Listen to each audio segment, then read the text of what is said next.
aqui com o professor José Mário, que vai nos falar um pouco sobre o início da ocupação do Ceará. Professor, como aconteceu o início da ocupação do Ceará?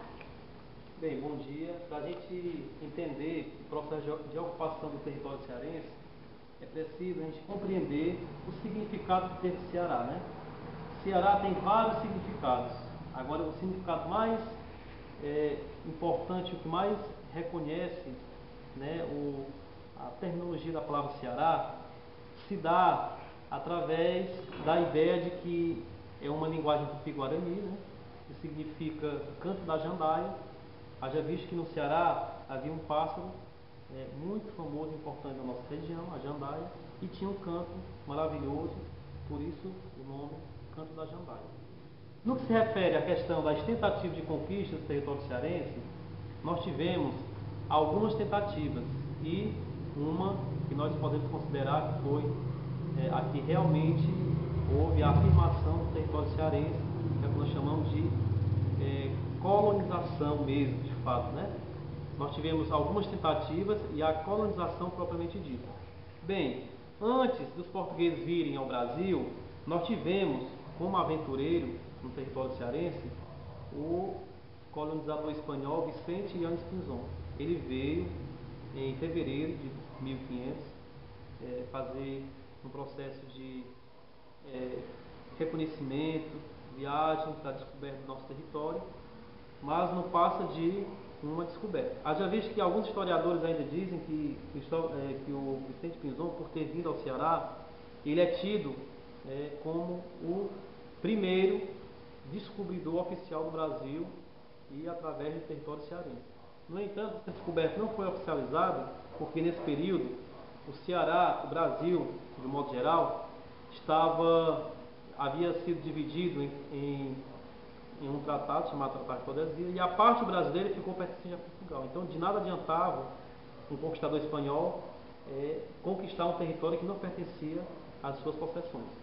Depois veio um colonizador português chamado Pero Coelho de Souza. Ele veio tentar conquistar o território cearense, e a característica principal dele é que ele foi muito feroz para com os indígenas, motivo esse que não deu certo essa conquista, ele foi embora. Mais tarde houve também a vinda de dois padres jesuítas, né, Francisco Pinto e Luiz Figueira, que vieram também colonizar o Ceará. No entanto, esses padres jesuítas, eles não tiveram também êxito. O primeiro foi devorado pelos índios tacarijus, né, e o segundo, na saída para o Maranhão, sua embarcação naufragou e ele foi também devorado pelos índios. Finalizando esse processo, nós tivemos, de fato, a conquista do território cearense, feita pelo conquistador, reconhecidamente o homem que descobriu o Ceará, que é o Martim Soares Moreno, que é conhecido como o guerreiro branco do livro da Iracema de José de Alencar. Obrigada pela sua participação, professor. Voltamos às estudos do História News.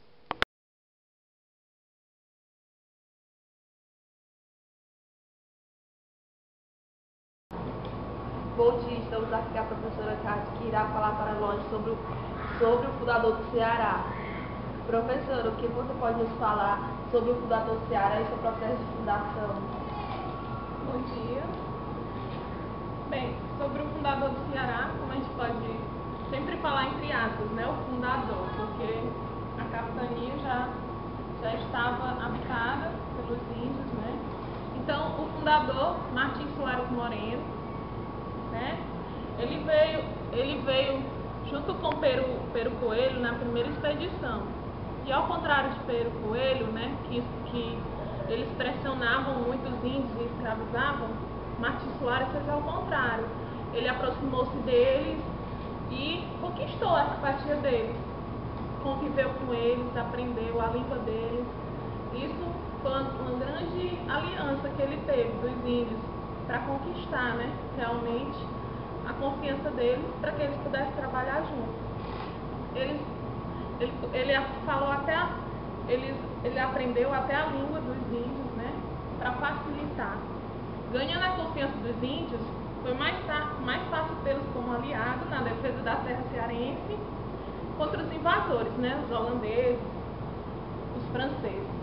E aí, Martim Soares liderou em 1612 a primeira construção do Forte de São Sebastião, né?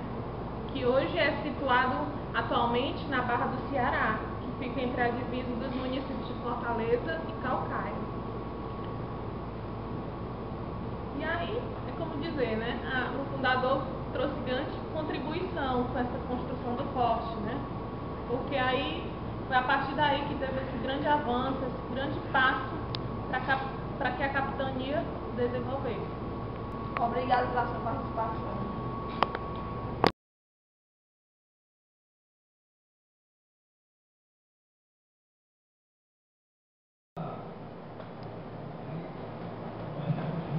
Bom dia, estamos aqui com a professora Ana Maria, que nos irá falar sobre um pouco sobre a ocupação dos índios cearenses. Professora, o que você poderia nos falar sobre os índios cearenses? Bom dia. Antes de falar do índio cearense, é necessário falar sobre o índio brasileiro. Nosso território, antes da chegada do português, dos europeus, ele era habitado por milhões de índios, certo? A estimativa é que existia em torno de 4 milhões de índios e atualmente existem 150 mil. Em relação aos índios do Ceará, de acordo com o Carlos Stuart, ele disse o seguinte, que fez um estudo aqui no nosso estado do Ceará e ele constatou que existiam 5 grupos de nativos, que eram chamados Tairarus, os Tupis, os Gês, os Cariris e os Tremembés. Todos eles habitando aqui no nosso estado do Ceará. E há uma curiosidade bastante interessante, que eu gosto de falar sempre, é que quando o europeu aqui chegou no nosso território, ele se deparou com índios todos cabeça chata.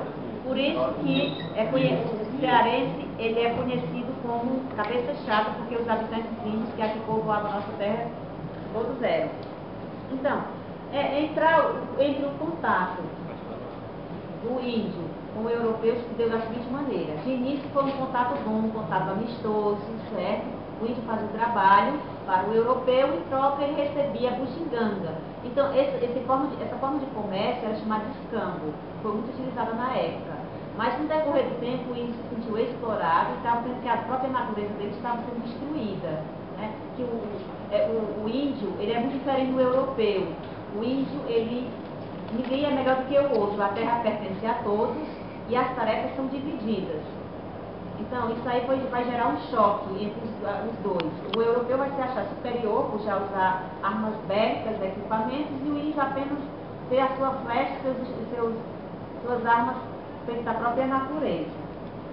Então, esse contato ele passa a ser cada vez mais forte, esse contato de destruição, a prática de escravizar o índio era bastante comum, até a questão da sexualidade do europeu com as índias era bastante explorada. Mas o índio cearense, como os demais índios do Ceará, eles não ficaram quietos, só aceitando esse tipo de exploração. Eles lutaram contra a exploração do europeu. De que maneira? Fugas, escapando dos adeamentos, tocando fogo nas plantações, daí em diante. Existiu uma luta aqui no Ceará que foi chamada a Guerra dos Bárbaros. Ela começou por volta do século XVII e foi até o final do século XVIII. Ela durou em torno de 30 anos. E aí ele reuniu vários grupos das capitanias, fizeram essa guerra, mas por fim eles foram vencidos pelos europeus. Atualmente o índio ele ainda vive lutando para preservar a sua identidade e a sua cultura. Obrigado pela sua participação. Agora voltando para o estudo de História News.